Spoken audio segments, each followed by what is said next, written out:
Bismillahirrahmanirrahim. Assalamualaikum warahmatullahi wabarakatuh. Alhamdulillah wassalatu wassalamu ala rasulillah wa ala alihi wa ashabihi ajma'in, amma ba'du. Nam ikhwani wa akhwati rahimani wa rahimakumullah.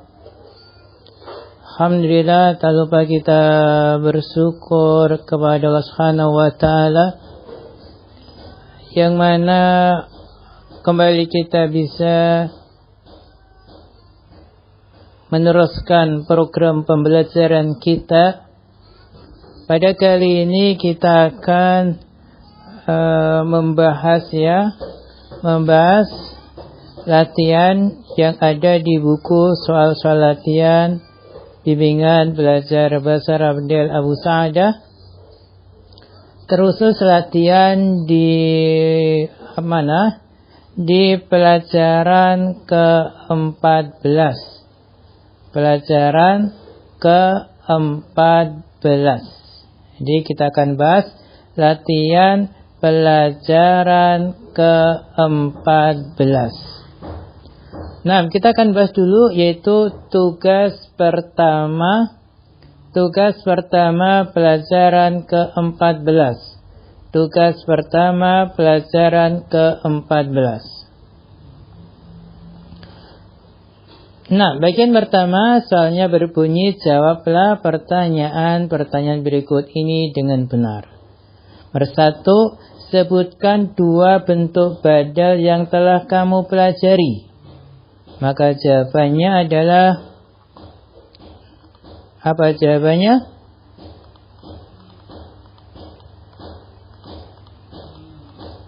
Dua bentuk badal yang telah kamu pelajari. Jawabannya adalah, lihat baik-baik.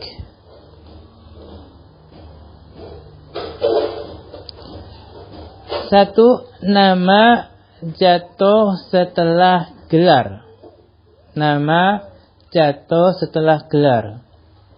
Contohnya, ammukumus syaikhu Khalidun.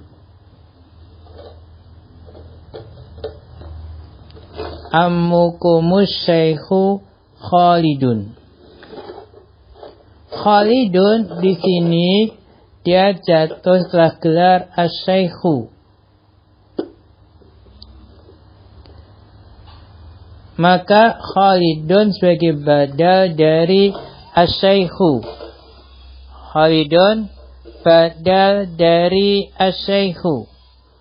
Paman kalian adalah syekh. Siapa syekh? Syekh itu, yaitu Khalid. Yang kedua, di antara bentuk badal adalah isim yang didahului alif lam atau al dan jatuh setelah isim isyarah. Isim yang didahului alif lam atau al dan jatuh setelah isim isyarah. Contohnya, haula'il atiba'u muslimuna. Haula'il atiba'u muslimuna. Al-atiba'u isim yang didahului alif lam dan jatuh setelah isim isyarah, maka dia sebagai badal. Berikutnya soal kedua, sebutkan tiga bentuk man'ut yang telah kamu pelajari. Jawabannya adalah, pertama adalah isim yang didahului alif lam. Alif lam, al. Contoh, at-talibul mujtahidu najihun. At-talibu adalah man'ut. Kedua, nama orang. Nama orang. Contohnya, Mahmudun al-karimu fil masjidi. Mahmudun adalah man'ut. Ketiga, isim yang menyandar atau mudhaf ke isim ma'rifat, menyandar ke isim yang didahului alif lam atau dhamir atau ke nama orang. Contoh, Ibnu Khalidin al-kabiru zakiyun. Ibnu di sini man'ut dari al-kabiru. Al-kabirunya adalah natnya.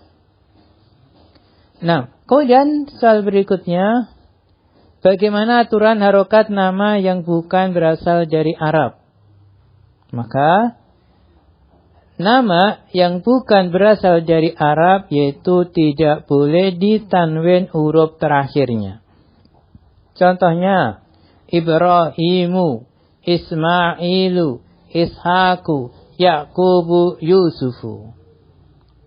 Soal berikutnya, apa yang kamu ketahui tentang ayu gitu ya? 6. Ayu atau apa, yang artinya apa atau yang mana, ada termasuk kata tanya yang selalu sebagai mudhaf dan bisa di dhamma, bisa di fathah, bisa di kasrah.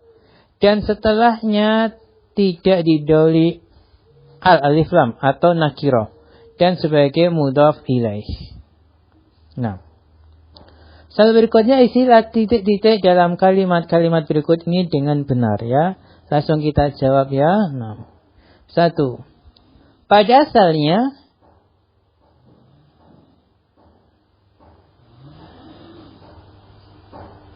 sini belum terjawab ya. Pada asalnya isim istifham itu harusnya gini. Pada asalnya isim istifham itu sebagai khobar yang dikedepankan. Jadi, pada asalnya isim istifham itu sebagai khobar yang dikedepankan. Di sini pada asalnya isim istifham itu sebagai khobar yang dikedepankan. Contohnya ma hadza, ma-nya adalah khobar yang berupa isim istifham yang dikedepankan. Hadzanya mubtada. Man hadza, man adalah khobar yang berupa isim istifham yang dikedepankan. Hadza sebagai mubtada. Aina Muhammadun, aina adalah khobar yang berupa isim istifham yang dikedepankan. Muhammadunnya adalah mubtada. Dan kedua selanjutnya, ketika setelah isim istifham ada sibul jumlah, maka isim istifham sebagai mubtada. Contoh, madza 'alal maktabi, madza mubtada 'alal maktabi khobar. Man fil fasli, man mubtada fil fasli khobar. Ketiga, apabila sebelum isim istifham ada huruf jar, maka gabungan antara huruf jar dan isim istifham tersebut sebagai khobar yang berupa sibhul jumlah. Contoh, min aina anti, min aina khobar yang berupa susunan antara huruf jar dan isim setelahnya, isim istifham atau sibhul jumlah. Anti mubtada. Liman hadza, liman ada khobar yang berupa isim istifham yang dikedepankan. Hadza mubtada. Nah, ini li dan man gitu ya. Kemudian keempat, huruf istifham a dan hal tidak bisa sebagai mubtada atau khobar. Contohnya ahadza baitun, adalah huruf istifham, hadza mubtada dan baitun sebagai khobarnya. 6. Ini yang bisa kita bahas, membahas apa? Tugas pertama pelajaran yang keempat. Tugas pertama pelajaran ke-14 ya, bukan keempat tapi ke-14. Tugas pertama pelajaran ke-14. Sekian dulu wal alamin. Wassalamualaikum warahmatullahi wabarakatuh.